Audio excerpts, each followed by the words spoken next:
ये केवल हाथरस की घटना नहीं है, ये सारे प्रदेश की घटना है, पूरे देश की घटना है। हर महिला के साथ जहाँ छेड़खानी, जबरदस्ती, रेप जैसे केसेस होती है वो हर जगह की घटना है। और ये घटना हीन मानवता, महिलाओं के प्रति हीन भावना को जन्म देती है। ये घटना माँ बाप का अपने बेटियों पर से ना भरोसा ना करने को जन्म देती है।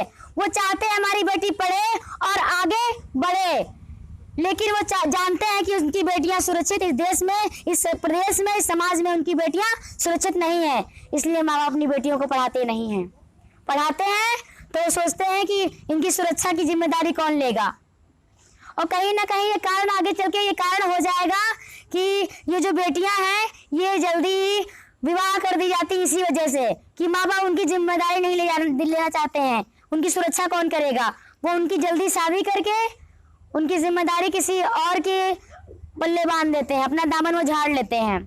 और शिक्षा के मामले में भी उन लड़कियों को बाहर नहीं निकलने देते हैं केवल उनकी सुरक्षा के चलते।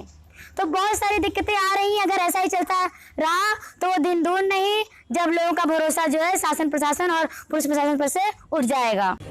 मैं पूछना चाहती हूँ उन मंत्रियों से कि क्या जब तक उनकी बहन बेटियों पे, उनकी बहू बेटियों पे आंच नहीं आएगी, उनकी अस्मिता खतरे में नहीं आएगी, तब तक उनके कानों में जूं नहीं रेंगेगी। मैं गवर्नमेंट से और मैं सरकार से निवेदन करना चाहूंगी कि अगर सच में महिलाओं के हित में काम करना चाहती है तो महिलाओं को विद्यालय में, कॉलेजेस में जूडो कराटे, कुंफू कराटे की एक्स्ट्रा क्लासेस वो मुहैया कराए, जिससे वो महिलाएं जो है उनके अंदर आत्मविश्वास आ सके और वो अपनी सुरक्षा कुछ हद तक खुद कर सकें। और जो भी प्रदेश में घटनाएं हो रही हैं उसमें सबसे ज्यादा जिम्मेदार अगर कोई है तो वो शासन की उदासीनता ही है। यहाँ की न्याय प्रणाली है जिम्मेदार। मैं तो प्रश्न करना चाहूंगी, मैं तो बात अपनी रखना चाहूंगी कि संसद में बैठी वो सांसद 78 सांसद महिलाएं वो संसद में बैठी क्या कर रही हैं? हमारा शासन प्रशासन क्या कर रहा है?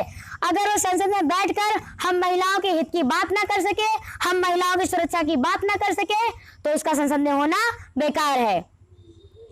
मैं ये कहना चाहूंगी क्या मंत्रियों के घरों की बेटियों की और बहनों की अस्मिता पे जब आंच आएगी तभी उनके कानों में जू रेंगेगी? ये कहाँ तक सही है कि गरीब की बेटी नहीं है और अपने घर की बेटी बेटी है? हमारे समाज में ना कोई दलित बेटी होनी चाहिए, ना कोई स्वर्ण बेटी होनी चाहिए, ना हरिजन बेटी होनी चाहिए और ना ही कोई वाल्मीकि होनी चाहिए। अगर हो, अगर कोई इसकी जाति हो तो सिर्फ बेटी हो।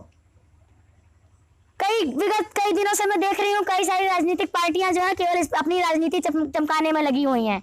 महिलाओं की क्या दिक्कतें हैं, क्या होना चाहिए, इस पे कोई बात नहीं कर रहा है। तो मैं सबसे रिक्वेस्ट करना चाहूंगी, सबसे बोलना चाहूंगी कि कृपया करके इन सब चीजों से आप जो है लड़कियों को दूर रखें और कोशिश करें उनके न्याय की बात करें, उनके हित की बात करें, उनके आगे बढ़ने की बात करें, ना कि इस पे अपनी राजनीति करें।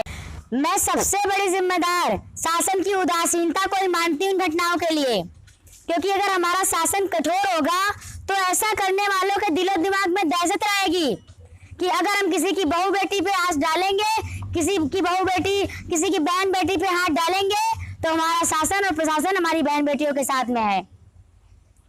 मैं संसद में बैठी उन 78 सांसदों से पूछना चाहूंगी, उस शासन उस प्रशासन से पूछना चाहूंगी कि जब वो हम महिलाओं के हितों की बात नहीं कर सकता, हम महिलाओं की सुरक्षा की बात नहीं कर सकता तो उसका शासन में होना बेकार है, उसका सत्ता में होना, उसका शासन में होना बिल्कुल निंदनीय कार्य है।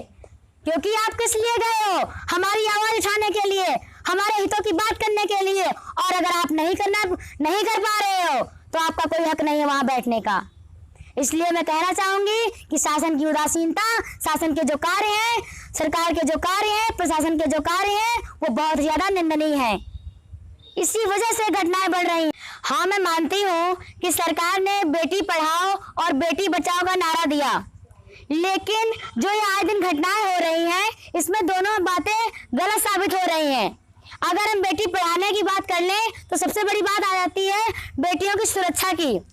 जो घटनाएं हो रही हैं, माँ बाप जो है अपनी बेटियों के लिए अपने आप को बहुत ही अनसिक्योर फील कर रहे हैं। उनको लगता है कि अगर वो बेटियों को पढ़ने भेजेंगे तो पता नहीं उनके बहन बेटियों के साथ क्या घटना हो जाए।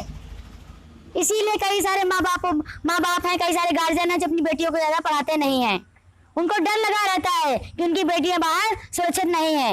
और अगर बात कर लें महिलाओं की सुरक्षा की, तो सरकार जब इतनी उदासीन है तो महिलाओं की सुरक्षा कहां से हो पाएगी?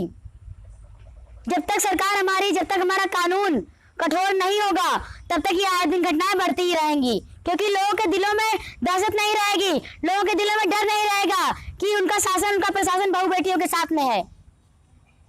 और सबसे बड़ी बात मैं कहना चाहूंगी कि ये सारी घटनाएं कहीं ना कहीं बाल विवाह को बढ़ाएंगी। क्योंकि माँ बाप चाहेंगे कि हमारी बेटी की जिम्मेदारी कौन लेगा, इनकी सुरक्षा कौन करेगा। वो कोशिश यही करेंगे कि अपनी बेटियों की शादी जल्दी से जल्दी कर दें कि वो कहीं दूसरे घर में जाकर सुरक्षित रह सकें, अपना जीवन यापन कर सकें। उनके पढ़ने से दूर उनकी पढ़ाई, उनकी बढ़ाई कह सकते हैं कि आगे ना पढ़ सकती हैं और ना आगे बढ़ सकती हैं। तो ये जो भी घटनाएं हो रही हैं बहुत ही निंदनीय है। मैं तो सरकार से कहना चाहूंगी कि केवल बातें ना करें, केवल जुमले ना करें, अगर करना है तो काम करें, बेटियों के हित में काम करें, राष्ट्र के हित में काम करें।